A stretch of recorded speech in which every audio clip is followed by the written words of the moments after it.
Olá pessoal, eu sou Edgar e eu trabalho na Criar Labs e você está no podcast O Que da Questão. E hoje a gente está no segundo episódio e hoje é muito especial. Eu vou falar para vocês o porquê. A gente trouxe aqui dois caras que na verdade representam a combinação de algo que a gente vê que acontece pouco no mercado, que é as áreas de DevOps e as áreas de segurança.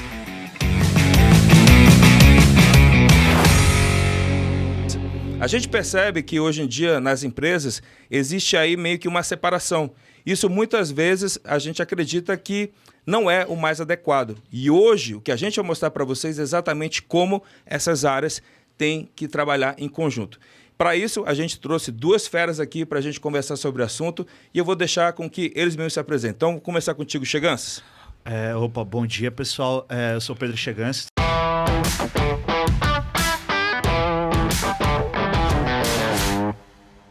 Trabalho na Criar, principalmente focado na parte de gestão de identidade e acesso. Trabalho com essa disciplina já tem 6, 7 anos, implementação de projeto, levantamento de processo. Então, toda essa parte de segurança voltada para identidade, toda a parte de acesso, acesso privilegiado, tem bastante a ver aí com... tanto que a gente vai falar, né, em DevOps, que é uma coisa que é relativamente nova, você falar da segurança de identidade em DevOps, mas também outros assuntos aí de segurança focados. Acho que vai ser bem legal, vai ser bem interessante. E aí, André, vamos lá. Fala, pessoal, tudo bem? Bom dia, boa tarde, boa noite, né? Dependendo da hora que você está E se o cara estiver em Marte? Ouvindo, assistindo. Lá é sempre boa noite. É, né? sempre boa noite, sempre então escuro. beleza. Uhum. Dependendo da hora que você está assistindo esse podcast, eu sou o André.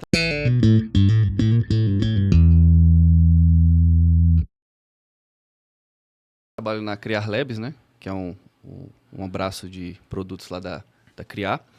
E lá eu sou responsável por toda a parte de infraestrutura, SRE, Cloud, DevOps, né? Já venho trabalhando nesse quesito aí, né? Nessas questões aí desde 2015, mais ou menos. Então, uns 8 anos de experiência nessa área. E estamos aqui para falar, né? Como que a gente pode enxergar a segurança com a nossa visão aí do DevOps, né? Vai ser um bate-papo legal. Não, com certeza. Eu vou já começar com um negócio bem interessante, porque quando a gente fala de DevOps, né, e aí eu estou aqui para aprender com vocês também, né? Então quando a gente fala de DevOps, muitas vezes vem só automação, pipeline. Quando a gente insere a questão de segurança, existe muito ali a questão do AST, né? Então, ou seja, acho que vocês poderiam, acho que você, André, de repente conseguiria aí explicar para a gente qual a importância, qual a relevância dessa disciplina, né, desse conceito de AST, né, que é de segurança, né, que faz parte de segurança dentro do mundo de DevOps. Como é que você vê esse negócio aí? Quando a gente fala de AST, né, ou AST, Application Security Test, né, que é justamente o processo de você fazer essas aplicações mais resistentes ou menos vulneráveis a essas falhas de segurança, né? Então, você tem que identificar essas fraquezas, essas falhas de segurança no código-fonte, por exemplo, ou em tempos de pipeline, né? A gente sabe que essa parte de AST começou como um processo manual, só que hoje é impossível você fazer processo manual de descobrir, né, vulnerabilidades de segurança, né? O número de vulnerabilidades só aumenta, o número de vetores de ataque só aumenta, principalmente com o uso da cloud, né, de cloud computing. Então, AST tem que ser automatizado, né? E aí existem algumas melhores práticas, né, best practices de segurança, né? Toda a questão do shift left, você trazer mais essa questão de segurança para parte do desenvolvedor, então já começar com o desenvolvedor ali, ele preocupado em fazer um código seguro, rodar alguma automação muitas vezes na máquina dele, para ver se o código dele está compliant ali com as melhores práticas de segurança, né? Você testar interfaces internas e não somente APIs ou UIs, né? Você tem que testar muito, né? A gente chama de test often. E na época do Ruby on Rails, eu lembro que teve uma palestra do Brian Lyles que ele cunhou uma sigla, né? TAFT, Test All the Fucking Time, né? Então você tem que testar todo o tempo, né? E também, uma melhor prática também que eu posso citar por último é você testar também segurança de código em bibliotecas ou em código de terceiros. Porque especialmente as open source. A gente lembra o episódio lá do Log4j, foi um caso emblemático, né? Que deu aí um monte de rebuliço aí no mercado. Quando você vai usar um SCA, por exemplo, você vai ter todo o repositório de biblioteca que você utiliza e vai testar essas bibliotecas. Porque você vai pensar que quando você está encapsulando, você tem várias bibliotecas em vários momentos que está sendo utilizada. Se você não consegue centralizar um repositório, você vai ter que testar camada, né, de desenvolvimento por código por código. Ou Sim. se Fica você inviável, não consegue- fica inviável. E entra naquele ponto do NIST, né? Que a gente tinha conversado de você pegar que o custo sai muito mais barato você testar antes da aplicação ela ir para a E para produção. aham. E então, assim, você tem várias formas de você testar o código. Você tem parte de SAST, por exemplo, análise estática do código. Então, você vai testar o código não O compilado. que significa estático nesse sentido aí? Quando a gente fala, isso é bem, acho que é um conceito que para algumas pessoas não é tão claro, né? Quando a gente fala, eu sei que existe o SAST e o DAST. DAST, YAST. Vamos começar MAST. pelo MAST também tem? MAST é para mobile. Você testar ela mobile, você vai combinar o SAST e DAST.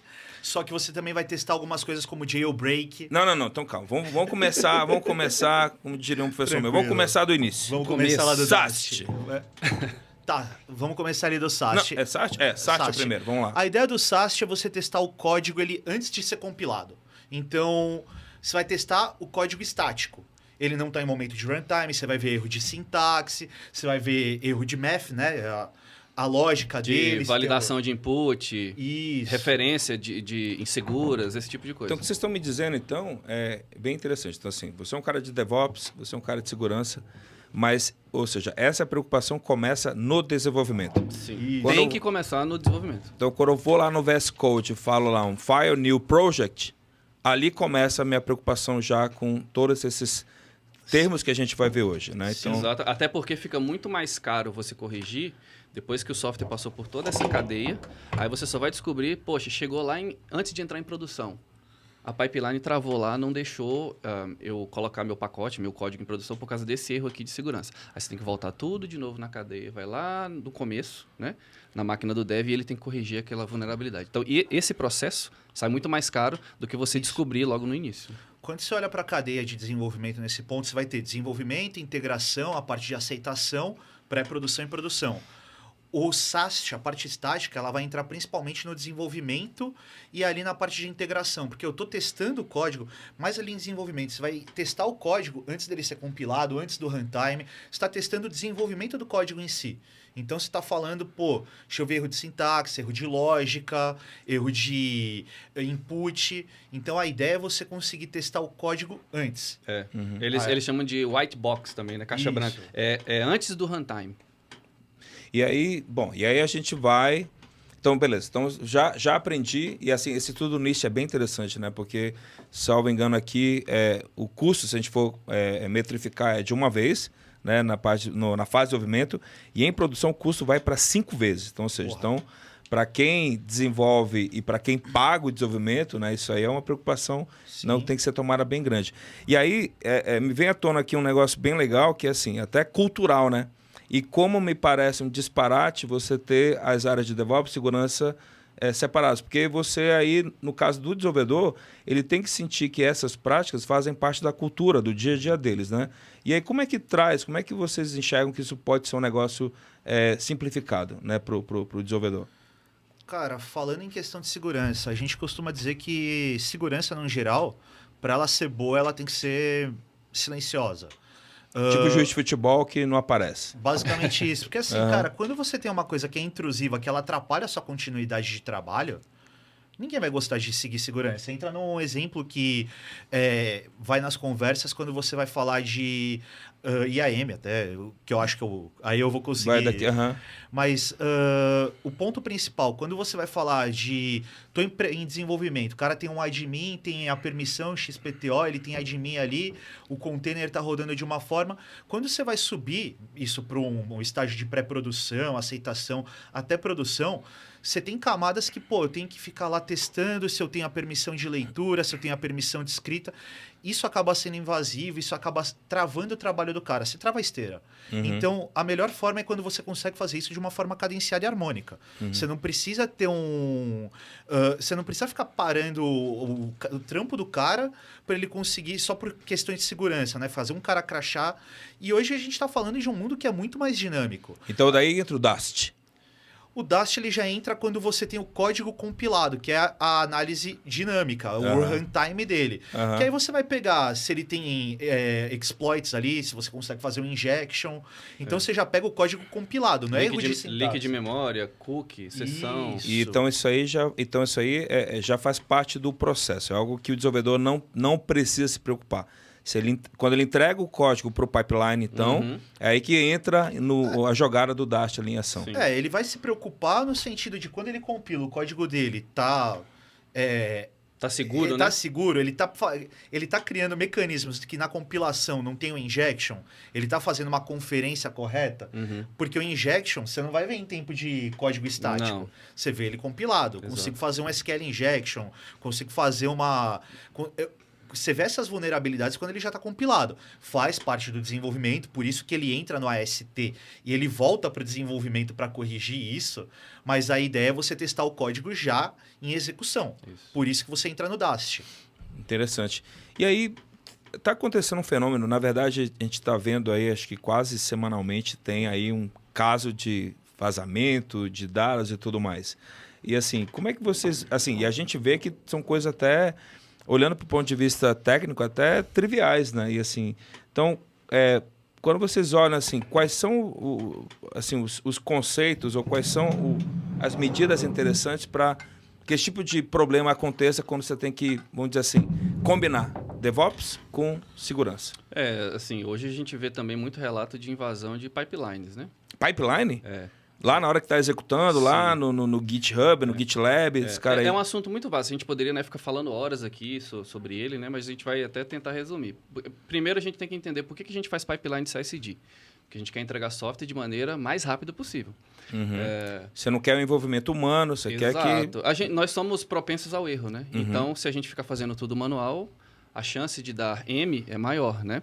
Por isso que a gente automatiza o processo. Aí entra a mentalidade do DevOps, né? Onde a gente cria esses mecanismos para automatizar tarefas manuais, que pega o código do notebook do desenvolvedor e leva até a produção. Tudo isso sem intervenção manual, né? Só que mesmo automatizando todo esse processo, isso vai abrir brechas para ataques, por exemplo, tem um ataque de supply chain, né? Que é toda essa cadeia, né? de software, de pegar o pacote ali, o código da máquina do desenvolvedor e colocar em produção. O famoso Bill of Material. Da vida. O SBOM é uma outra coisa, né? Mas, assim, se bem sucedido esse ataque do supply chain, ele pode prover acesso, por exemplo, direto a credenciais com privilégios altos. A gente fala de God Mode, né? Aquela credencial zona lá, quando você abre sua conta cloud, tem aquele admin lá. Root. Root, exatamente. Você pode, se esse ataque for bem sucedido, você pode ter acesso a uma codebase proprietária, às vezes aquele repositório que está privado, né? Não está público. Dados sensíveis. Você expõe a sua infraestrutura de cloud para mineração de cripto. Caramba. Então, assim, os caras vão minerar lá Bitcoin usando a sua infraestrutura. Umas 30 EC2 lá tua para minerar... Ransomware, que é a questão de sequestrar os seus dados, suas máquinas e pedir resgate em Bitcoin, esse tipo de coisa. Por isso que realizar toda essa segurança dessa cadeia, né, que a gente chama de supply chain, é necessário, né? E aí existem diversas modalidades de ataque, quando a gente fala de supply chain, né? Só que, tipicamente, eles visam esses componentes inseguros de uma aplicação, de um software, ou visam atacar as pipelines, né? Por isso que eu citei, onde esse código trafega, né? E nisso também é assim, você vai ter dois tipos de controle. Você tem esse controle todo da esteira de desenvolvimento, né, o AST, porque, cara, você está falando que o código ele tem alguma brecha que você consegue aproveitar, atacar o pipeline. Você não tá... Você tem toda a parte que aí a gente pode entrar em IAM mesmo, né? A parte de você conseguir controlar o acesso do que as pessoas têm, onde elas acessam ou como estão expostos os segredos que estão dentro de toda a sua esteira, mas também você proteger a aplicação para que ela não crie essas vulnerabilidades. Aí você vai ter que atacar no meio do percurso. E tudo isso começa também com a fase de discovery, né? Porque se eu estou usando cloud, eu não tenho somente uma máquina. Eu tenho várias máquinas. Eu tenho um data center, né? Vários buckets, eu tenho várias CDNs, eu tenho vários tudo. Então, ou seja, o seu inventário, porque antigamente a gente conhecia inventário físico, né? Ó, esse notebook aqui, número de patrimônio 001. Sim. Esse celular 002 e assim vai. Na cloud, quando você usa cloud, cara, você multiplica isso aí por N, né? Então você aumenta esse número de assets que você tem e você tem que fazer o discovery desses assets que você tem em cloud. Né? E aí, por isso que isso é importante para você ter ciência do que está rolando na sua infraestrutura e você proteger cada asset da maneira que ele tem que ser protegido. Esse ponto aí do pipeline, eu queria aí estressar um pouco mais esse tema. E eu já vi algumas coisas nesse nível, né? E aí eu acho que vou só fazer o gancho aqui pro Chegança. Cara, eu já vi um monte de secret, com a senha, com informações do path, tipo um monte de coisa ali ou no pipeline e pior, às vezes até no código, né? Sim. E aí, Chegança, eu ouvi falar que tem uma disciplina chamada de PAN, que não é a jovem PAN, e sim o Privileged Access Management, que é PAN com M, né? Isso. Então, me fala aí, cara, como é que esse PAN pode ser usado no DevOps? Começando a sair até antes do PAN, né? PAN é uma subdisciplina, é um dos pilares de uma macro disciplina de um assunto chamado IAM. Identity and Access Management.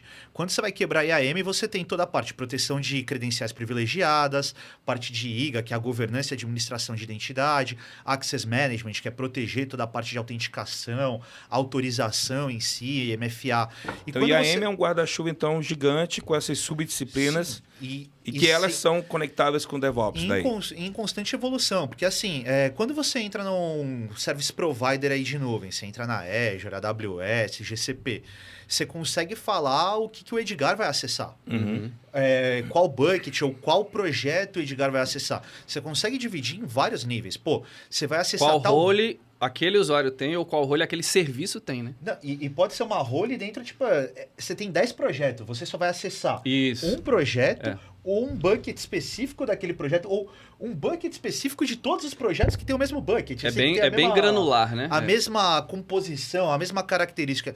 Isso vira um negócio assim... você tem hoje uma composição de IAM muito grande, que vai evoluindo, né? Então, a gente estava falando de PAN... E é um saco fazer a gestão disso, né? Não, é um saco. E quando isso deve piorar, quando você tem multi-cloud. Então, e hoje essa tendência é grande. O cara usa as 3, 4 provedores de nuvem. Vira a zona, assim. Isso daí você entra numa questão que quem acessa o quê e qual o risco de você ter esse acesso?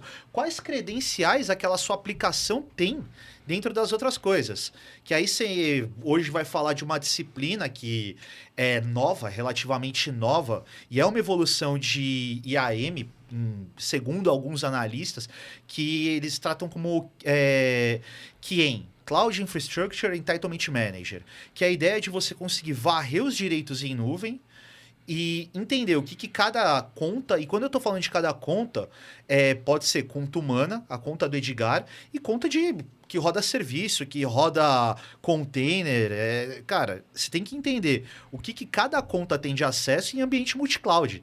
Porra, o cara tem acesso XPTO na AWS, o cara tem outro acesso ali na Azure, ele tem acesso no GCP, e eles têm uma combinação que entra naquele ponto de, porra, o cara ele tá no desenvolvimento com admin, blá, blá, blá, blá, blá, blá, na hora que ele vai passar para teste, porra, faltou uma permissão, aí volta lá o cara, deixa eu dar um write aqui, puta, não funcionou. A ideia é que você consiga varrer para você não ter excesso de privilégio. Porque, porra, pensa, você jogar isso para produção, ainda mais dentro da nuvem, multi-cloud, com essa combinação que vai para mais de 5 mil direitos ou entitlements. O que seria um entitlement? Entitlement é permissão, direito. Você vai falar os direitos que o cara tem, que o cara, quando eu falo, é conta geral. Tô falando conta que roda container, conta de serviço. Usuário. Tipo, todas aquelas... todas as credenciais efêmeras, eu já falo um pouco disso, mas a ideia é que você vai falar assim, porra, eu quero saber o que todas essas credenciais têm e ela não pode ter direito excessivo. Então, você tem que fazer um mapeamento de risco, você tem que dar uma... Você vai mexer um pouco com o que faz, de certa forma, a PAN, porque você está falando de privilégios em nuvem, está valendo de contas privilegiadas para você testar, ver os entitlements, os direitos que ela tem em nuvem. Você está falando um pouco, do que eu posso provisionar em cada um dos momentos, né, da minha esteira. Então, cara, isso é uma disciplina que ela tem sido cada vez mais ventilada, está sendo mais discutida, porque ela cai num ponto de... IAM tradicional, quando eu falava do meu workforce ou do meu PAN, a gente estava falando de segredos, tipo... Seria lá o secret, mas seria... No nosso mundo de DevOps, quando a gente fala de secret, o que vem na nossa cabeça é o Vault, da HashiCorp. E eu sei que para o pessoal de segurança, né, que nem você, tipo, às vezes vocês têm...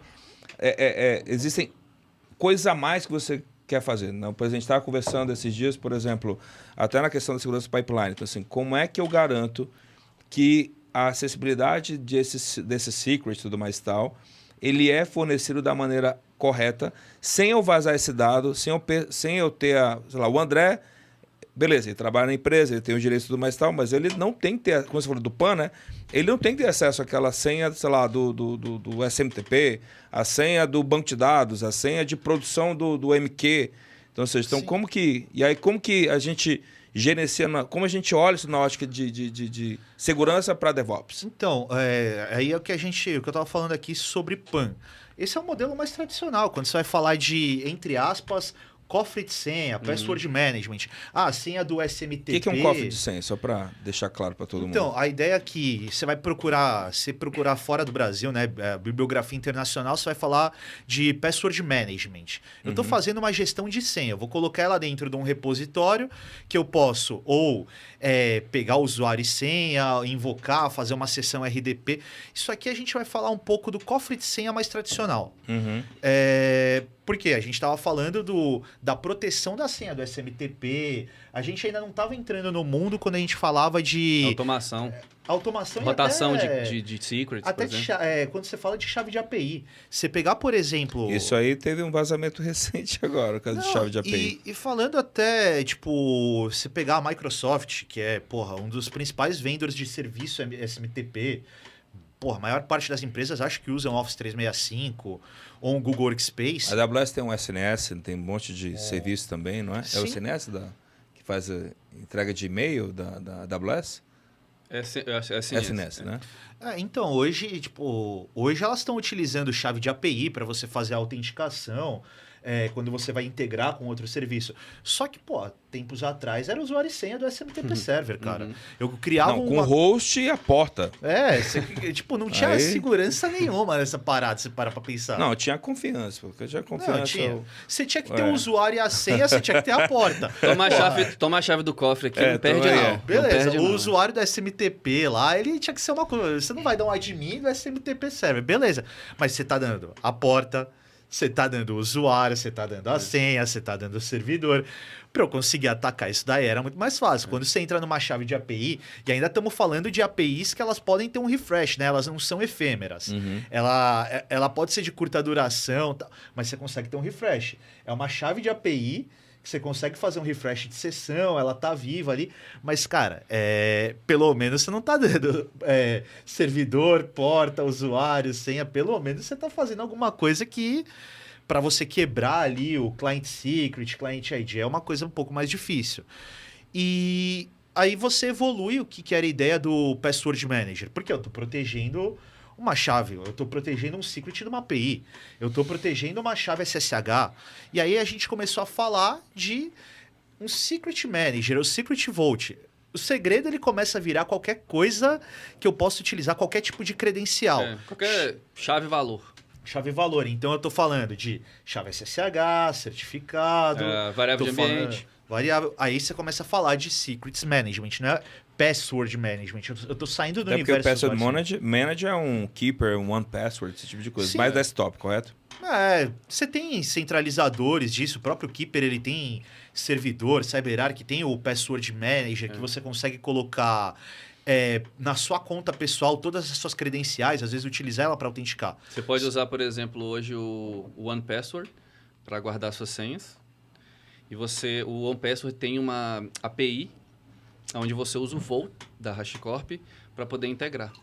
Então, você usa o One Password como o cofre e o Vault para fazer toda aquela automação que o One Password não provê.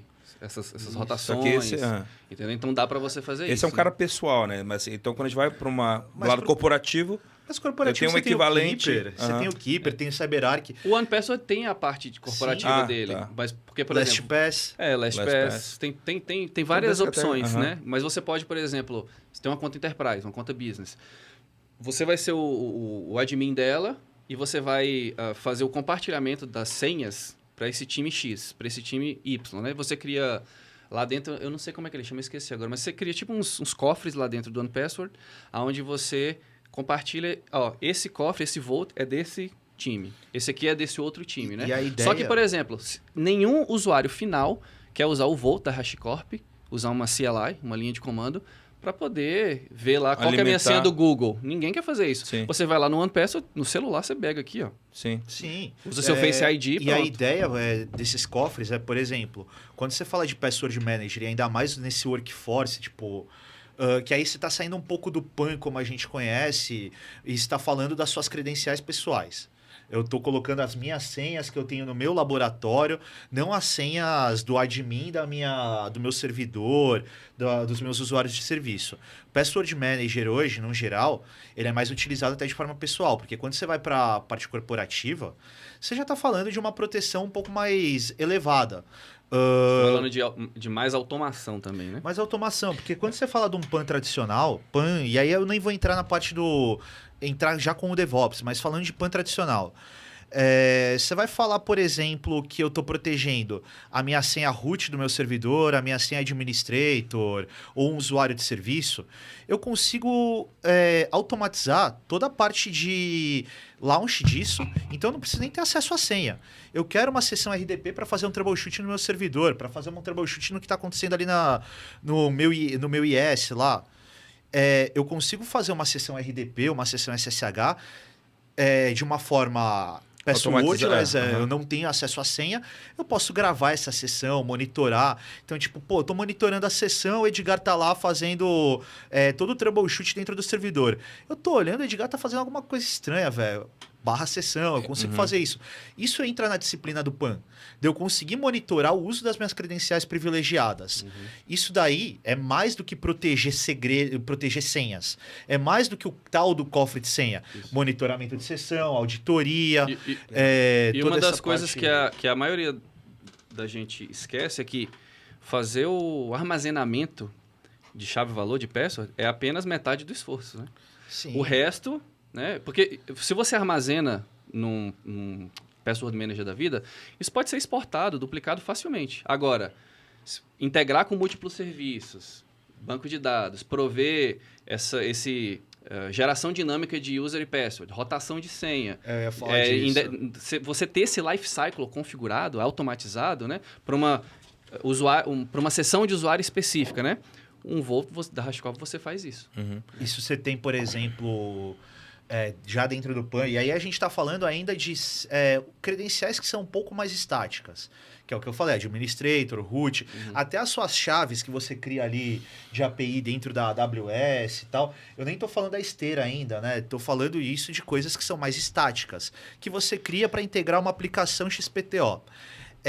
Rotação, aí você vai entrar em rotação de senha, você vai proteger isso, porque cada vez que eu crio uma sessão, rotaciona, troca a senha. Isso. Porque, velho, se eu deixar a mesma senha para sempre, a coisa mais fácil eu conseguir fazer Mandei alguém embora da empresa que tinha admin nos serviços XYZ, né? O cara acessou a SSH de fora, deu um RM menos RF. Exatamente. Quer sacanear você lá que foi demitido. Então, tudo isso tem que ser levado em consideração. E aí você entra numa coisa que vai evoluindo, né? Tipo, a gente tava falando agora de... Isso é o modelo tradicional de PAN. Usuários credenciais estáticas. E aí você entra numa coisa que você vai falar de chaves efêmeras. Ephemeral Key, High Velocity Key. Ephemeral Key, que seria? Ephemeral Key foi feito existe pouco tempo. Foi feito para morrer, né? Foi feito basicamente. Pra morrer. Quando você tá... Eu não sou o cara de DevOps, mas aí eu passo para o André. Quando você está ali desenvolvendo, você cria, às vezes, credenciais que elas estão naquele momento do desenvolvimento para aquela instância ali para aquele container, não sei o que ela vai... Você vai desenvolver, vai dar um ok, ela vai morrer, você vai passar para outra esteira, já é outra credencial. Tem um tempo determinado de vida ali, né? E ela não tem não é aquilo que eu falei, você não tem um refresh. Quando você for desenvolver, é outra credencial, é efêmera. Agora imagina fazer isso manual, né?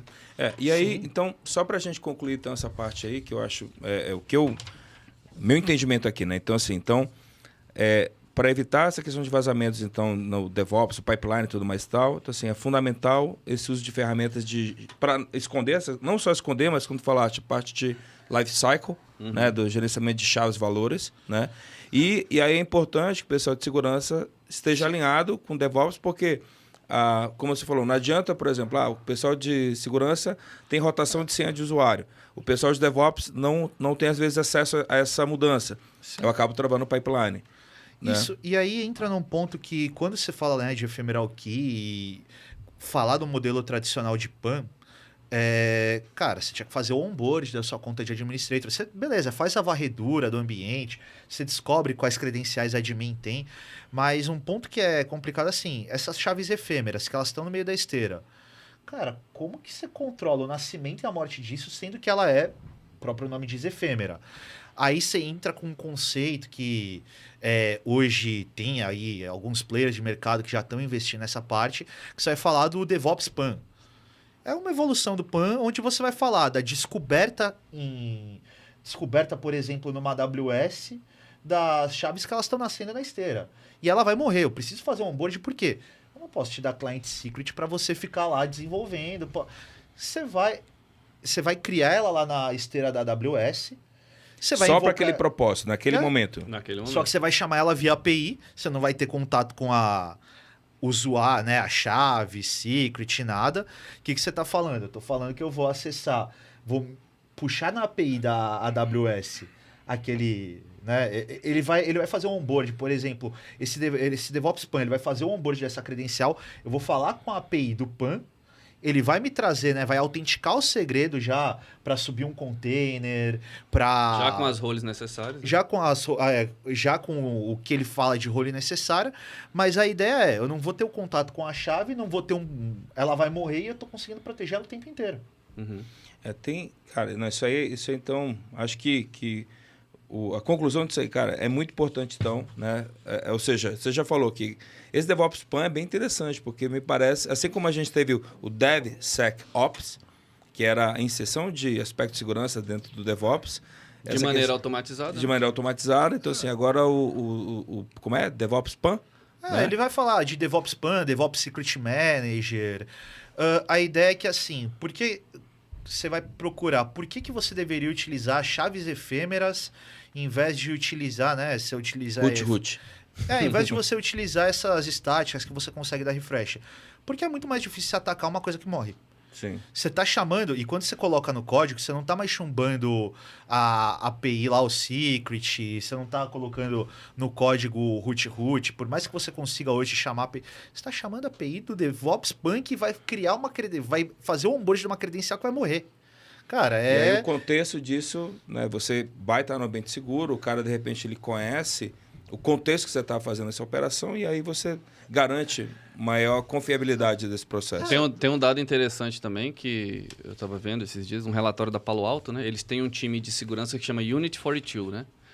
E eles identificaram no relatório deles que 99% das identidades de cloud, então envolve IAM, role, serviços, recursos, etc., são permissivas demais. 99%. Na dúvida de dar permissão, dá de admin para todo mundo. Dá admin para todo mundo. Aí e aí abre a porta para ataque e invasão. Né? Isso entra no negócio do Kien que eu tava falando. E aí, só para pegar a gancho do Kien também, aí é até interessante, né? Porque quando a gente começou a falar do Kien, a gente falava CIEM. Só que tem o CIEM com S também, né? Isso. E o que é esse CIEM com S? Que eu acho que aí a gente diferencia o CIEM do S com Kien. Que é o CIEM com C, né? Com C. A parte do CIEM com S ela é mais um monitoramento de evento, né? O próprio nome diz, é um monitoramento de eventos de segurança. Então esse S é de security, então. Isso. Security Information e Event Management. Legal. Isso. Mas é importante, porque contextualizar o tipo de acesso, quem está acessando, de onde, por quê, seria porque isso. Assim, cara, basicamente assim, você vai, entre aspas, de forma bem genérica, você vai tratar log. Você vai jogar o log para um centralizador e que você consegue determinar padrões. Então, tipo, você consegue ver que no seu ambiente está tendo brute force, ou está tendo algum outro tipo de ataque, um comportamento anômalo, até malicioso do próprio usuário. O cara foi desligado, ele vai lá e quer ferrar com a empresa. Exato. Você consegue pegar o tracking de log de eventos. Porra, tudo deveria estar conectado com o CIEM. Ele é um hub de log de eventos de segurança. E aí você integra, tipo, sei lá, Você vai falar com o OASP, com um X-Force da IBM, que é onde você vai pegar toda a parte de vulnerabilidade, você vê o nível de risco, você consegue detectar padrões, você já tem frameworks, bibliotecas que elas vão falar de padrões de comportamento de risco, que é o tal do UBA. Isso User envolve Behavior já a Analytics. inteligência artificial nesse Sim. sentido? Já tem algo nesse Sim. É porque sentido, a então? ideia, né? Vulnerabilidades surgem todos os dias. Só que é impossível cobrir 100% delas, né? A gente sabe que tem aquelas vulnerabilidades do dia 0, né? Não é nem dia 1. Então, é importante você ter esse CIEM, que age como um gerenciador desses eventos, para você correlacionar logs e eventos com... O famoso watchdog. com Isso. vulnerabilidade de segurança, né? Uhum. E importante é que, se eu estava lendo também um dado a respeito de SAST e DAST, né? Eles cobrem mais ou menos, mesmo você usando essas ferramentas de SAST e DAST, cobrem cerca de 40% a 50% da base de código, em termos de vulnerabilidade de segurança. Se fosse comparar com uma vacina, então, basicamente, você tá aí mais... Um Coronavac da vida. Cara, Da porque é época, foda, né? porque assim, cara, falando de segurança, velho, você não tem uma...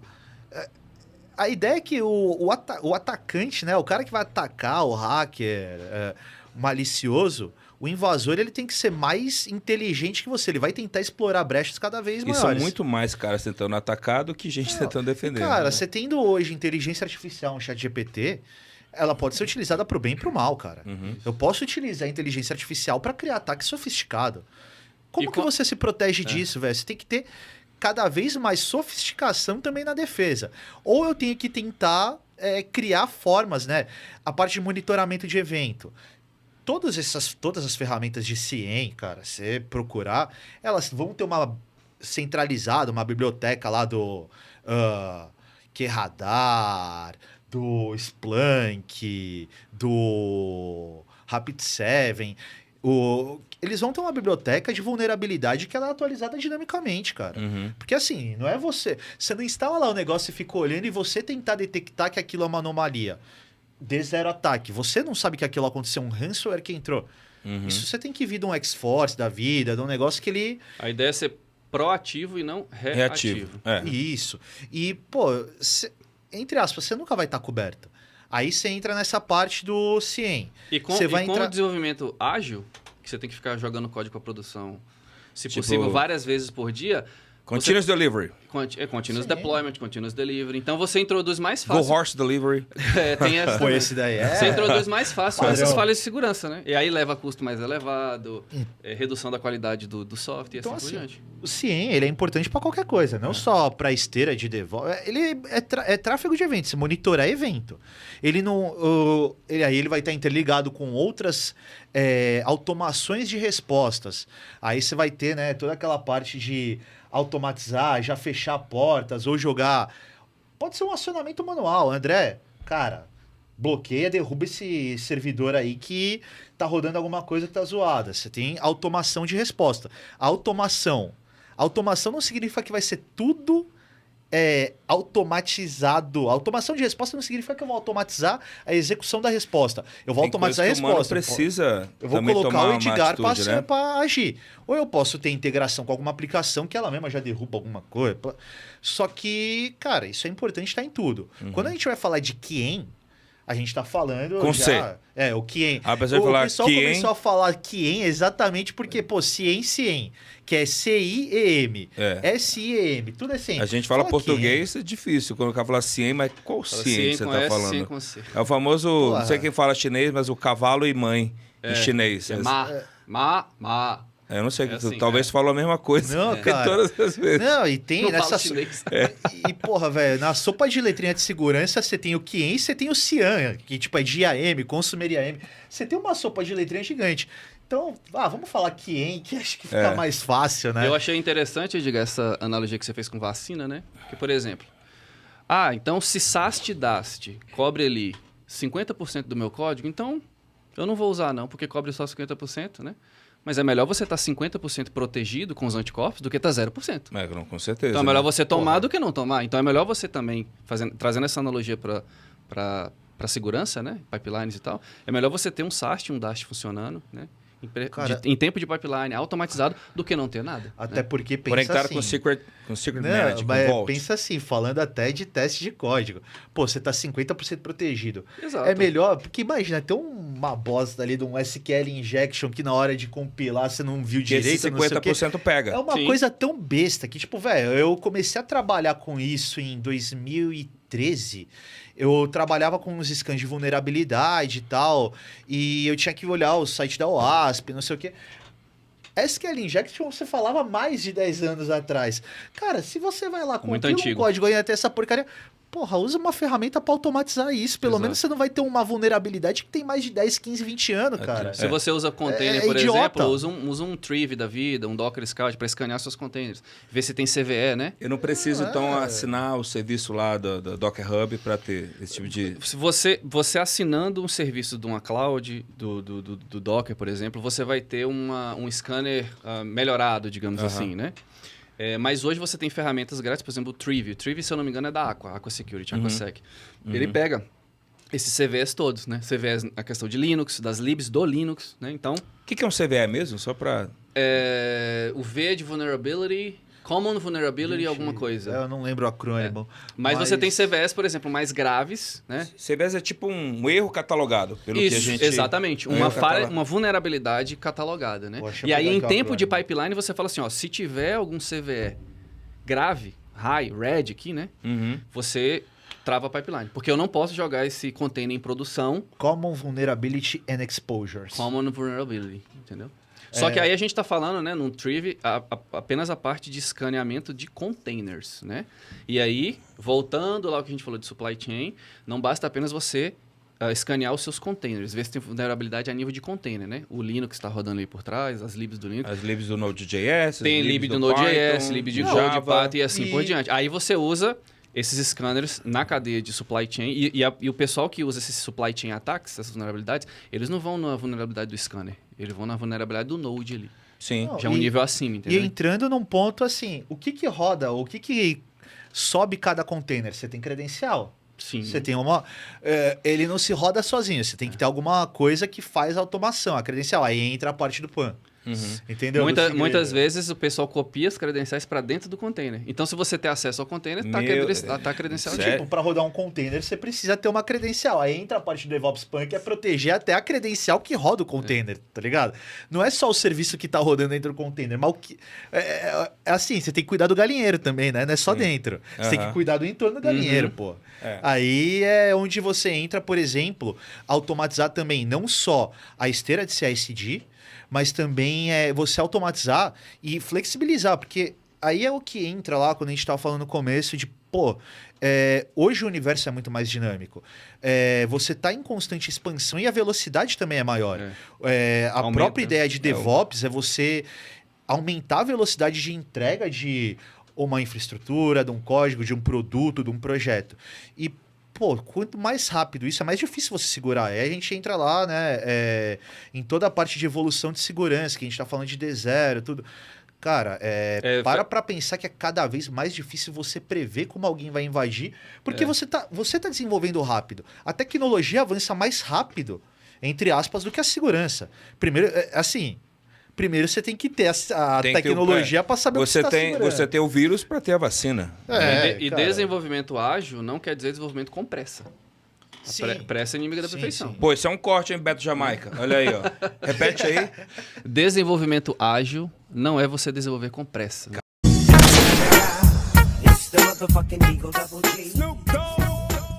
Caramba, fecha aspas, André Que a pressa é Amaro. inimiga da Porra. perfeição. Caraca, bicho, isso aí Sim. foi bonito. Mas- Vou fazer uma camisa com isso aí agora. Mas, tipo, hoje você não tem mais aquele silo de 500 desenvolvedores. Você tem eles trabalham de uma forma mais uniforme. Isso surge desde quando você consegue compartilhar código no GitHub e vai evoluindo. E, porra, velho, cada vez mais difícil você fazer segurança disso. Quanto mais aumenta a complexidade, mais difícil. Eu gosto de falar em cliente que, assim, se aumenta a entropia do bagulho, é mais difícil fazer segurança. São menos pontos previsíveis. né? Entropia, a tendência à desordem das coisas. Quanto mais você Nossa, mas aumenta... vocês estão muito eloquentes hoje. Porra, velho. E o foda... No mundo VUCA, cada vez mais complexo. Né? Não, Nossa, meu pai do céu. o pior é que eu falo entropia em, Beto Jamaica, vê o Aurélio aí pra mim, por favor. Entropia. Medida que, num sistema termodinâmico, determina o grau de desordem, pela ação de uma temperatura. Gelo derretendo é um exemplo comum de aumento da entropia. Falta de ordem, ausência de previsibilidade. Não, mas é que eu uso isso, tipo, até com cliente, quando eu vou fazer apresentação e tal. Porque entropia é a tendência das coisas se desorganizarem. Cara, quando eu consigo adicionar exceções, quando eu falo de variáveis a mais, velocidade é uma variável. Essa granularidade também. Granularidade, velocidade, agilidade para você entregar as coisas. Você está falando de aumentar a entropia. Você está colocando Um monte de variáveis. variáveis que são cada vez mais difíceis de controlar. Porra, assim, é aquele negócio assim, eu tava vindo aqui, o cara aumentou a esteira de desenvolvimento aqui, eu tô segurando ainda aqui, fazendo segurança aqui. Preciso aumentar minha segurança. Que é a questão porque a gente vive, né, um momento da inovação exponencial, né? Então, assim, Sim. então, né, o nosso ponto de inflexão hoje em dia é correndo atrás, literalmente, do rabo o tempo inteiro, né? E é aquilo, a segurança evoluiu. Você desenvolveu o código mais rápido. Antes de eu conseguir fazer a proteção daquilo, já teve um camaradinho ali tentando invadir o que você evoluiu. Porque, cara, sempre vai ter um maluco antes que ele viu, ó, foi publicado o app aqui no celular, não sei o quê. Deixa eu tentar quebrar essa porra, velho. Até porque agora tem até os bounty, como é o nome dos caras? Os Bug Bounty. bug bounty, E né? as empresas pagam para eles descobrirem bugs. E tem um monte de bug que é de segurança. Uhum. Sim. Eu concordo com o que o Cheganças falou, né? Eu, por exemplo, eu fico pé da vida quando alguém tá, às vezes, fazendo uma palestra e fala assim, não, mas isso aqui é muito simples. Não é simples. Nada no mundo hoje é simples. É mais complexo. É igual ele falou, tem essa questão da entropia e a gente tá vivendo um mundo cada vez mais complexo. O mundo não tá simplificando. Ele tá ficando mais complexo. E, por consequência... E como que você acompanha isso? Exatamente. Pela parte de desenvolvimento, de DevOps, de automatização e tal. A gente, na parte de automatização, a gente tenta simplificar um pouco essa complexidade. Para quê? Para evitar o trabalho manual das coisas. Porque se você colocar um ser humano, varre esse código e descobre as vulnerabilidades, ele não vai descobrir igual uma máquina, igual um scanner Isso tem a automatizado. ver Né? até com carreira, né? Porque imagina, hoje a gente já tem um déficit de pessoal na área Sim. de tecnologia. Imagina assim, uma pessoa em formação, né? Até chegar nesse nível. Então, ou seja, se você não tiver ferramentas que automatizem, Não, complica demais isso daí de esse- carreira eu brinco, né, velho? Que eu comecei a estudar... Porra, tem mais de 10 anos, tô com 32. Ah, tá novinho, pô. Tô jovem, garoto. Tô acabado só. Lá, rodei com óleo velho, rodei com óleo Judiado, tá velho. judiado. Pneu Pneu murcho, murcho, pneu sem murcho. para-brisa, Porra, velho, tá... minério, né? Tava no sol, cresci no sol, né? no sol, aham. Mas, pô, 10 anos aí que eu tô aí estudando e tal, em faculdade, certificação e tal. Aí chega alguém e fala, porra, velho, você já estudou pra caramba, tá bem. Se eu parar de estudar, velho, fudeu, cara. Morreu, né? É aquele... Tinha um vídeo que rodava de uma menina que acho que era do Santander, que ela fala, porra, trabalhar com tecnologia é uma merda. Porque você Virou até meme. estuda. Chega um moleque mais novo que você, sabendo mais que você não tá estudando o tempo É inteiro, constante, cara. Cara, eu quando me interessei a primeira vez por infraestrutura, fui falar de Windows Server, tal, Linux. Quando o DevOps porra. chamava infraestrutura. Não, né? E, cara, quanto tempo você levava pra subir um servidor, um Red Hat da vida? Você abriu um chamado, o pessoal falava assim, daqui a 5 dias eu te Não. devolvo a E máquina quanto tempo pronta. você levava pra instalar um Red Hat, configurar, As fazer libs. configurar as libs, você configurar a placa de rede, configurar não sei o quê. Porra, você parar pra fazer isso o dia inteiro, pelo menos um dia lá configurando um servidor. Fio, se você fizer isso hoje, ainda mais quando você fala de cloud environment, boa sorte aí, você não vai entregar a tempo. Aí você entra lá com as paradas do Terraform, que entra o DevOps, não sei o quê. Eu vou O subir... Ansible, para deixar meus colegas da Red Hat felizes, que eu falei do Ansible. Pulume, Crossplane. Pulume, aí, ó. Né? Não, e aí você fala, tipo, porra, eu vou subir... Que é tudo 100 automação, servidor né? numa cacetada só. Você não fazia isso. Aí você automatizou essa parada. Só que aí, porra, eu subi todos aqueles servidores. Uma Todos credencial aqueles servidores, ou exposta. com credencial exposta, ou, porra, eu esqueci de fazer uma atualização de vulnerabilidade do sistema operacional, subiu tudo ferrado.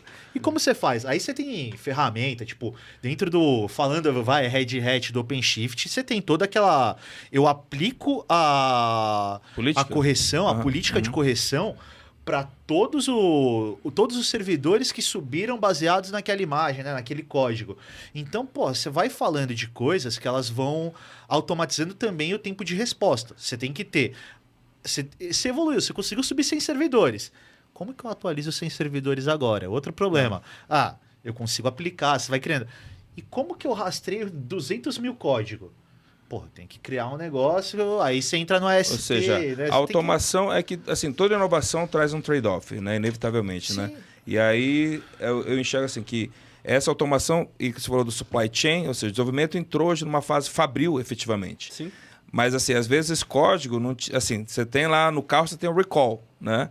Mas, às vezes, o seu problema vai te gerar uma exposição tão grande que você não vai conseguir fazer não tem recall. recall de aplicação cagada, velho. Não vai ter recall. Não, recall é uma exposição na mídia que faz a empresa perder valor de estrago mercado. tá feito já. Velho. Fora assim, demissões e não, assim isso por daí é, tipo, mediaticamente falando, é mais perigoso. Mas quando você tá falando, por exemplo, de ser credencial de banco, cara, roubar alguma coisa assim, vale dinheiro também, não só. Claro. Cara, assim, você tem vários tipos de impacto. O impacto midiático é, pô, sua empresa perde valor, você entra em descrédito. Ninguém vai querer comprar seu produto se seu produto tinha uma vulnerabilidade ferrada. Isso daí talvez seja até pior, mas você também tem o impacto financeiro direto. Velho, imagina assim, conseguiram roubar a chave do cofre, velho. E esse é um ponto. Só aproveitar aqui um parênteses, tá, pessoal? Quando a gente fala aqui de onboarding ou de quando um funcionário vai embora da organização e tudo mais e tal, aí chega as coisas estiver errado, a gente está falando de IGA, que é Identity Governance. Me chamem para falar de IGA Isso. e Administration. Que é a questão de Administration. como que a gente governa, como é que a gente vai ciclo de vida, como a identidade nasce, como a identidade ela é bloqueada, como ela é tipo removida, gerenciada, ciclo Não de vida. começa esse assunto. A gente vai ter um episódio só disso e vai trazer aqui. Chegando, você já está convidado para voltar. Vamos trazer mais gente aqui. Vamos trazer. E vamos falar cara, desse tal de IGA. Não, mas não dá spoiler, não dá spoiler, não. Mas... Senão tu vai começar. Porra, não. Traz vai a embora. Heineken aí. Não, vamos deixar ele falando. Tô brincando. Não, tô falando. Não estraga o episódio, bicho. Ô, Beto Jamaica, tem um choque aí pra dar na cadeira dele pra ele não falar disso aí? Pega a cerveja aí. Já começa. Não, aí tu vai começar a falar mais ainda. Fudeu. Não. Não, eu ia falar que ontem eu tava fazendo as pesquisas pra hoje, né? Porque aqui a gente tá conversando, mas pra não falar tanta besteira, a gente pesquisa. Tem que ter um preparo, né? Tem que ter um preparo. Eu tenho que falar besteira com propriedade. Sim, exato.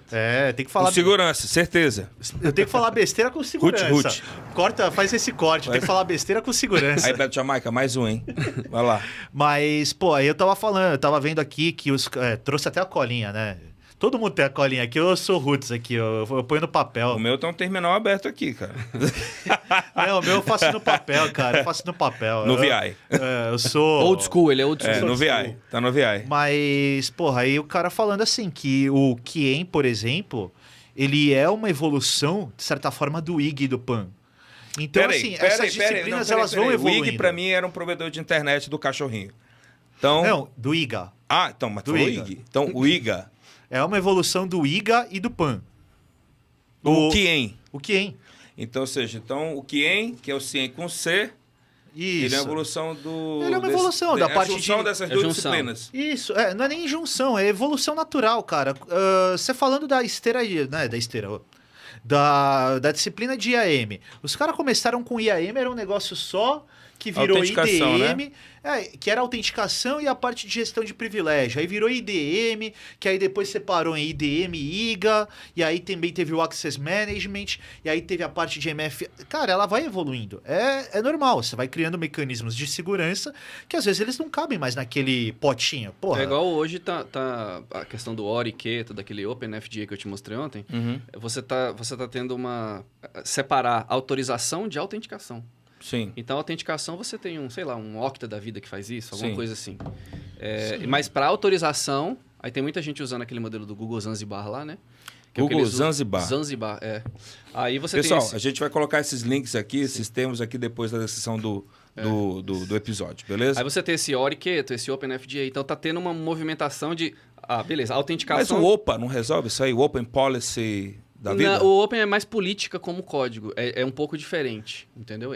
Conceitualmente é um pouco diferente. Aham. Mas o ponto é que você parece que a autenticação já foi resolvido. Tem esse padrão, vamos seguir isso aqui. Uhum.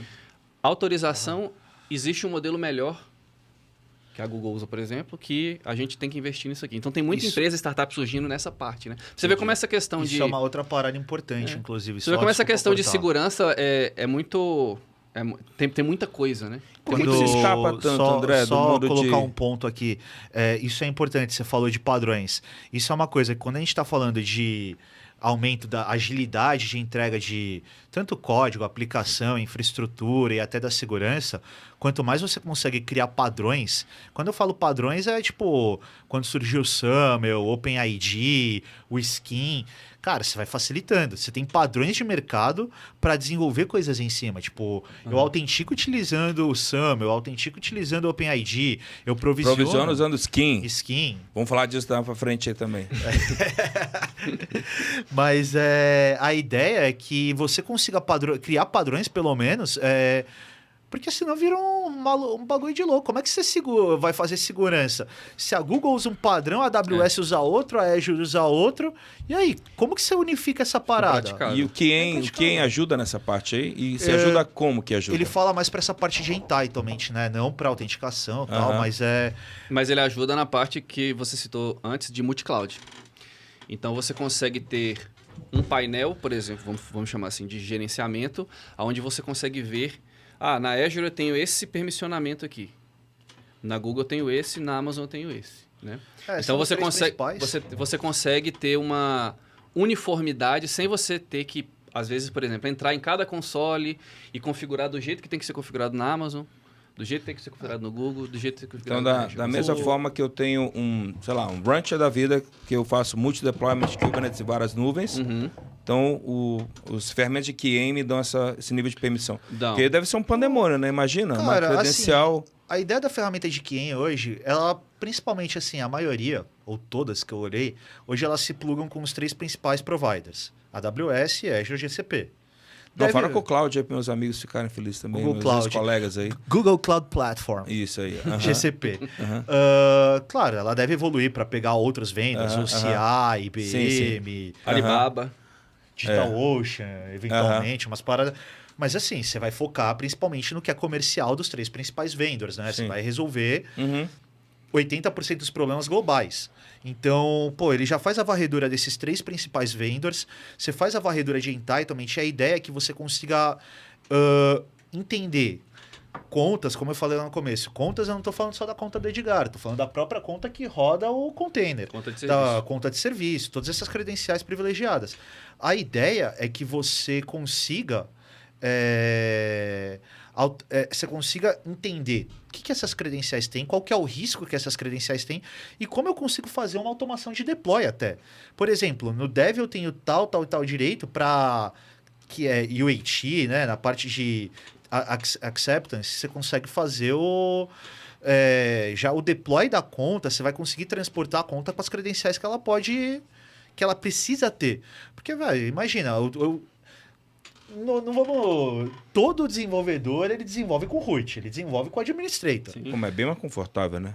Beleza, só que você não faz o deploy, em produção com o administrator. Quem não faz sudo não... Não, você nem faz sudo, sua conta ela já é... É root, instala como root. O dado dessa Unit 42 da Palo Alto Networks, falando sobre quem, eles examinaram 680 mil identidades. Né? Entre 18 mil contas cloud, 200 diferentes clientes deles, organizações. Caramba. E eles verificaram que configurações erradas, né, 65% desses 18 mil cloud accounts aí, foram detectados incidentes de segurança em cloud.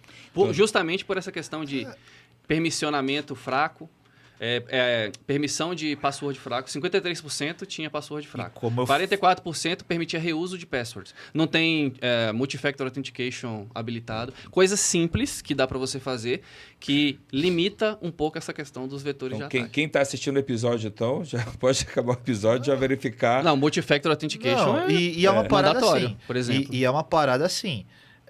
A gente está falando de 3 provedores de cloud que, cara, quantos direitos, combinações de direitos você Caraca, tem muitos. dentro, tipo, Muitos. você tem lá o Bucket X, o Projeto X, RWX, Pra tal. role e tal. Cara, pra role e tal. Então, assim, você vai ter, porra, Muito granular. milhares, milhares e milhares de combinações.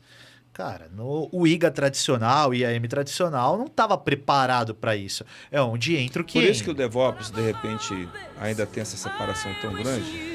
agora tá começando, porque assim, o cara fala, a gente tava conversando outro dia e falou, Vocês pô, podiam dar as mãos aí para representar que vocês... A união. Isso, a união, tá vendo ali? Ó. Security e DevOps, entendeu? Pronto. O pessoal dos times, façam isso. Então, se você senta do outro lado do prédio, outro andar, Deem as mãos. vá lá, Mas é- dê um abraço no seu colega de DevOps, de segurança e assim por diante. Trabalhem juntos, por favor, tá ok? mas é porque essa parada que, tipo, porra, a gente tava conversando outro dia. Você ia fazer o deploy na parte de QA, a produção, não tinha permissão, você tinha que testar, aí você clica num botãozinho ali, pronto, eu dei um write. Não funcionou. Não funcionou, testa de novo. Cara, o maluco ia lá, ele dava permissão full e foda-se, tipo, Admin, permissão excessiva e vai com bom, permissão excessiva. Exatamente. E isso daí, tipo, ela precisa ser controlada. É onde entra o que? A parte de rotação de credencial efêmera, se conseguir. É onde entra o DevOps Pan. Porque, assim, como eu falei no começo, segurança. A gente fala de uma abordagem, né, de segurança, ela tem que ser silenciosa. Segurança boa é segurança que você não percebe, cara. Juiz que não aparece na partida. Velho. A gente falou isso bem no começo. Eu não vou e citar um juiz aí do time que tinha um juiz na década de 80, 90, que é o time que o André torce, que graças a esse juiz aí, por exemplo, né, era a segurança que aparecia o tempo inteiro. Mas não vou citar, prometo que eu não vou citar. Vamos lá. Cara, Vamos, senão o podcast vai virar de futebol. Vamos lá. Porra, aí ferrou. É. Mas assim, tipo, pô, você ficar autenticando o tempo inteiro e quando você tem que colocar usuário e senha o tempo inteiro, que usuário e senha já não é a forma mais segura. Você tenta avançar pro Que passwordless. até passwordless, exatamente. Passwordless. E aí, pô, você tenta criar mecanismos que a autenticação é baseada em contexto e tal. Que é doido, Isso hein? são outros Eu fico imaginando assuntos. minha avó falando, não, minha mãe, nem vou, minha mãe, diz, mãe, não tem senha mais no seu banco. Quê? Que? Porra. Como assim? Passwordless? O que é isso? Caraca, velho, você não tem... Então a ideia, assim, é você tentar, tipo, fazer a segurança ela ser cada vez menos intrusiva para o usuário. E quando você falava do Mystery de DevOps, lá o cara tava desenvolvendo, pô, você tem que ficar preocupado com a credencial que o cara vai ter em QA, em produção, com a rotação do segredo. Aí eu tenho que buscar porque eu não tinha como pegar a rotação. O cara ligava, chumbava root no código, ele ia lá e colocava admin pra todo mundo. Passei por aqui, logou aqui. Não, Ninguém pô, nunca esses fez debug, isso. não. Pô, essa é a ferramenta mais poderosa de debug. Nem nada consegue ser mais... Logger? não, Logger. Aí logger pegaram o nada. Log4j, aí ó, da hora. Exatamente. Mas, pessoal, assim, a gente está aqui quase aqui caminhando para o fim. E eu queria, assim, de repente, aqui a pergunta para né, correr aqui para finalizar esse episódio. Assim, André, você é um cara de DevOps, né? Assim, a gente... pelo que a gente ouviu aqui, cara, tem um monte de coisa que eu particularmente não vejo, né, sendo debatido, às vezes até sendo conversado, vamos chamar assim, na comunidade, nas tribos de DevOps, né? E ao que tu atribui por que isso acontece? E assim, o que você acha que poderia ser encarado até de forma cultural para isso começar a mudar nas organizações, nas empresas que a gente tem no mundo, né? Porque esse é um problema global. Eu acho que a gente até falou disso, né? A nossa área é muito dinâmica, muda toda hora e a gente tem que ficar correndo atrás da informação e de nos atualizarmos, né? Então, eu acho que falta um pouco de maturidade. DevOps é uma disciplina nova, pode parecer que não, mas é uma disciplina nova, né? E aí você tem outras abstrações em cima de DevOps, SRE, agora está na moda Platform Engineering, né? Engenharia de plataforma e assim, e vão surgir outras, é normal da nossa área. E como muda muito, acho que a galera falta essa maturidade para entender o cerne da questão, a base, Porque DevOps nada mais, nada menos cara, faz todo mundo trabalhar junto. Usa automação, automatiza o máximo que você pode e faz todo mundo trabalhar junto. Essa questão da união de Sec, e Dev, e Ops, que a gente brincou aqui. Né? Então, falta muito mais essa questão de maturidade. Só que, em termos organizacionais, muitas empresas ainda, infelizmente, estão organizadas em silos. Elas são muito departamentalizadas, hierarquizadas. Aí acontece que, já foi citado aqui também, segurança fica lá, no lado deles. Escreve política e fala, cumpra-se. E que às vezes é caracterizaram como os chatos, né? Os chatos, da exatamente. equação, né? É igual o arquiteto que está lá na sua torre de marfim, né? O Martin Fowler citou. Você desenha no papel e fala assim, ó, a arquitetura é essa. Cumpra-se, implementa aí, dê seu jeito. E não é assim que funciona, né? Eu acho que a gente está caminhando, ainda mais depois de pandemia, a gente está caminhando para um mercado de trabalho onde a gente tem que ter muito mais colaboração. Porque senão as coisas não funcionam, né? Mas, felizmente, na comunidade, na tribo de DevOps, já se fala muito de DevSecOps, que é justamente trazer automação para essa parte específica de segurança dentro das pipelines e... Para que seja automático, Exatamente, né? para você depender menos de intervenção humana, né? Mas, na minha opinião, falta mais isso, a questão de maturidade e a galera querer fazer funcionar esse trabalho mais colaborativo. Entendi. E, Chagança, o que tu acha desse movimento? Né? O DevSecOps, assim, chegando a se tornar algo...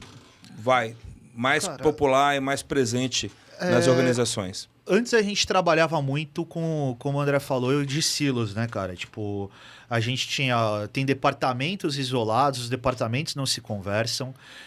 Eu ia comprar uma ferramenta de segurança, eu comprar um antivírus, beleza, não preciso da área de desenvolvimento, da área de não sei o quê. Um firewall, um AF. Você não precisa de nada, velho.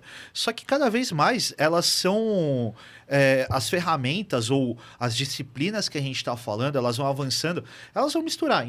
Quando você misturou infraestrutura e desenvolvimento, você criou o DevOps. E quando você vai fazer a segurança, você vai comprar uma ferramenta para segurança de desenvolvimento, uma para segurança... As ferramentas de segurança também foram evoluindo. Tem essa maturidade, que é uma coisa extremamente nova. DevOps Plan é uma coisa extremamente nova. Eu acho que segurança ela tem que evoluir, ela está evoluindo, constante evolução, para acompanhar o que é a área de tecnologia em si e as áreas de processo também, porque segurança da informação não é uma área de tecnologia da informação. Isso foi uma coisa que eu sempre briguei a minha carreira inteira. Segurança da informação é uma área apartada. Informação, dado, pode ser o papel que está em cima da mesa. Então, isso aqui não tem nada de tecnologia. Existe a parte de segurança física, né? Também. Segurança da informação... Eu tenho que proteger a informação, independente se ela está física, está digital, digitalizada tal. E a área de segurança, ela tem que evoluir e acompanhar também a evolução tecnológica, evolução de processos, evolução operacional. Tá evoluindo, mas assim, o que vem primeiro? O ovo ou a galinha? Assim, primeiro, eu vou criar uma tecnologia que ela não protege nada, porque a tecnologia que eu teria que proteger ainda não existe, entendeu? Então, normalmente, primeiro vai evoluir a segurança, a gente vai acompanhar para fazer a segurança da tecnologia. Só que aí entra um ponto. Ele precisa ser orgânico, precisa ser uma coisa que não é invasiva. Eu não posso travar o trabalho do cara. Eu acho que existe uma resistência, e sempre existiu no mercado, uma resistência com segurança da informação muito grande, porque o cara da segurança era o chato, ele ferrava o seu trabalho, ele torna o seu trabalho... Eu tenho um exemplo legal disso aí. Teve um cliente que a gente trabalhou um tempo atrás, que a gente instalou, a empresa que a gente trabalhou no passado lá, André, juntos lá e a gente implementou, tinham duas ferramentas de pipeline, o Jenkins e o GitLab, e a gente implementou a questão da ferramenta de verificação, de segurança de APIs somente no Jenkins. E aí começou que não devia ter duas, né? Uma só. Então já começa com os detalhes. Mas isso, é aquele detalhe. E o que aconteceu? É como tu falaste, os chatos, né? Então, assim, o desenvolvedor falou assim, cara, tá voltando tudo. O pipeline tá devolvendo, não tá passando nada do meu código. E aí, não vai subir ninguém, né? Não vai subir ninguém. Não vai subir ninguém, exatamente. Meteram o Capitão Nascimento ali. E beleza, mas a gente, além de tudo, brasileiro é criativo, o que os caras fizeram? Mudaram do Jenkins pro GitLab, que não tinha as verificações habilitadas, travas, e começou a subir tudo. Né? Então, assim, mas aí, de novo, eu acho que um dos grandes problemas ali foi a questão cultural. O cara não enxergar que o cara de segurança, ele é um cara fundamental no trabalho de DevOps. É aquela história dele, ele só quer colocar o código dele em produção. Eu tenho- Mover a task para Doni. Ele eu não está tenho preocupando com todo. Qualidade e tudo mais. Aham. eu falo assim, eu vejo isso desde que eu comecei a trabalhar, quando eu comecei, né, no mercado. As pessoas, num geral, principalmente gerações anteriores, elas eram muito quadradas, entre aspas, no âmbito de trabalho mesmo. O que você quer dizer com gerações anteriores? Tô brincando. Porra, velho, você tá aqui com a gente, cara. Chamou de velho, Não, né? velho, tudo bem, não, tudo bem, velho, tudo não. bem, tudo bem. Quando eu falo gerações anteriores, e tipo, pô, eu trabalho com gente muito mais velha que eu, que tem uma cabeça muito boa. Não, com certeza.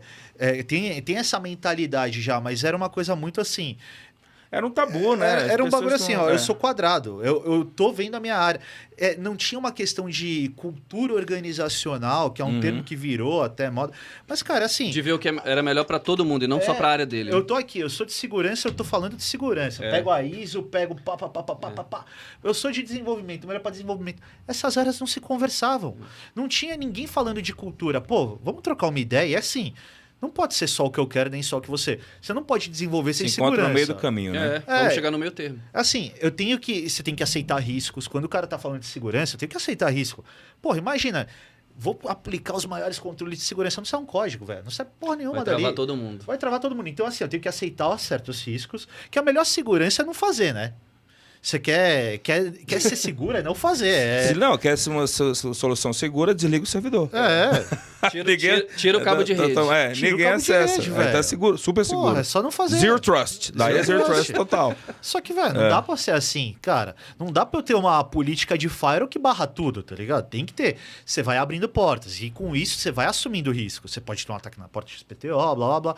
Então, assim, hoje eu acho que as pessoas estão começando a se conversar mais. A pandemia forçou isso também. A gente trabalhar em casa, a gente ter que entrar em consenso, porque você não tinha que botar todo mundo numa sala de reunião. Agora a gente tem que se virar pra entender o lado do outro. Você não pode botar famosa os caras... empatia. Você não pode se Palavra socar da numa moda. sala de reunião mais hoje. Se socar não literalmente. Hã? Não literalmente, não estamos se socando na sala de reunião. Mas eu Acontece. Eu já tive casos do cara da era infra falar assim, quase um mediador, fala pra esse cara de desenvolvimento aí pra ele parar de fazer deploy zoado na minha infra, porque eu não aguento comprar mais máquina pra ele. Pegar esse cara aqui de porrada na saída do trampo. Mas Não, assim... e falando assim, acho que o pessoal ele tá evoluindo nessa ideia. É o que eu falo, é uma coisa geracional. Quando eu falo geracional... E cultural, né, agora, né? Essa evolução cultural, ela acaba sendo geracional, porque, como a gente brincou, pessoas novas, elas vêm com ideias novas que vão ser Tem que implementadas. ser abraçadas, né? E tem pessoas que são mais velhas que são mais reticentes à mudança. Quando eu falo, isso vem de gerações novas, pô, tem gente de gerações anteriores à minha que sabem abraçar mudança, mas tem gente que não. E quando você começa a abraçar, entende que, pô, eu tenho que falar com o André, porque, velho, senão ele tá ferrando o meu trampo, mas ele também tá ferrando o dele. Se Sim, a aplicação ninguém dele entrega. subir ferrada, Ele tá em que risco. botou, ele tá em risco. Ele tá em risco. Então, assim, tem que saber se conversar, chegar no meio do termo, assumir riscos e tal, mas se conversar. Não, Acho bem que é legal. isso. Acho que a gente já falou groselha demais. Nada, pô, acho que foi super produtivo. Acho que foi bom. aqui só palavras finais, queria agradecer vocês muito aqui pela compartilhar todo esse conhecimento e tudo mais. Imagina. Agradecer aqui toda a audiência que ficou com a gente, né, esse tempo aqui. E já antecipando, tá, pessoal? Hoje a gente falou muito, né, assim, para resumir, dessa combinação de times, né? A palavra-chave é colaboração, na minha visão, né? Entre DevOps e Sec. E tem que andar junto, e até os caras de Dev também, né?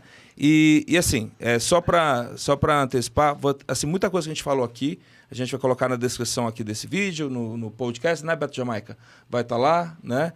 E assim, tem muita coisa legal que a gente vai lançar, porque a ideia do podcast, que é da questão, é trazer esse tipo de debate, né? Combinando desenvolvimento, DevOps, Cyber, Business, ou seja, então, com certeza vocês vão gostar bastante. Isso. Últimas palavras aí, Chegança e André. Deixa eu falar últimas palavras, vai mais meia hora.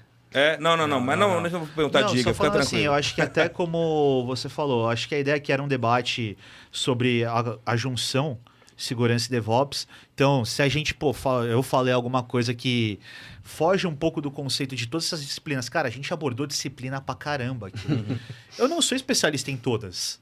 Então, a gente tá abordando disciplinas falando da conjunção segurança e DevOps.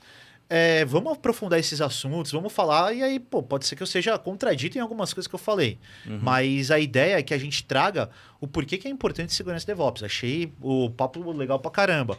Porque mesmo de uma ideia que ela tem uma vírgula errada, cara, daqui a gente pode sair debate, né? Gera debate. E, cara, daqui pra frente, como a gente se conhece no ambiente de trabalho, pode ser que amanhã a gente tá desenvolvendo junto, falando com outro cara que é especialista naquela parada. E, isso aqui, essa discussão, ela vai gerar uma evolução dentro do nosso próprio ambiente de trabalho e de quem está assistindo. A ideia é que isso gere debate, não é a ideia... Aqui ninguém falou como... Eu tô falando dono da verdade, dono né? da verdade, propriedade, porque assim, a gente abordou diversas disciplinas, então acho legal, acho que essas áreas têm que se falar, todas, não só DevOps e segurança, mas as áreas corporativas têm que se falar, porque a gente tem, em muitos clientes, problemas culturais que às vezes dependem do financeiro da vida. Claro. Cara. Então as áreas elas têm que aprender a se falar, porque, cara, sinergia de trabalho melhora pra caramba. A gente trabalha junto várias vezes e, quantas vezes um não levanta, vai na mesa do outro, se põe numa sala de reunião, tem que se falar. Não tem que olhar só pro seu. Sim. Então, eu acho que o importante é isso, é colaboração. Obrigadão, pessoal. Desculpa qualquer besteira. E capaz, muito, muito bom. E vamos fazer novos episódios aí falando de outra disciplina aí. Com certeza. E aí, André, palavras finais aí para fiquei muito feliz, foi um debate muito rico, né? Importante a gente ter esse tipo de troca de ideias, né? Ver mais o lado da parte de segurança, né? O Cheganças conhecer mais o lado da parte de DevOps. Então aperta a mão de novo aí, só pra... Aí, tá vendo aí, pessoal? Tá vendo? Pessoal, colaboração. Assim que tem Obrigado que ser. pelo convite e esperamos gravar mais episódios aí sobre outras disciplinas, né? Igual o Cheganças falou. Às vezes entrar a sua disciplina em DevOps, a minha disciplina em mergulhar segurança, mergulhar, fazer um... Tem muita coisa bacana que a gente vai fazer. Pessoal, Valeu, um forte abraço a todos, a gente se vê no próximo episódio. Até a próxima. Tchau, tchau. Valeu.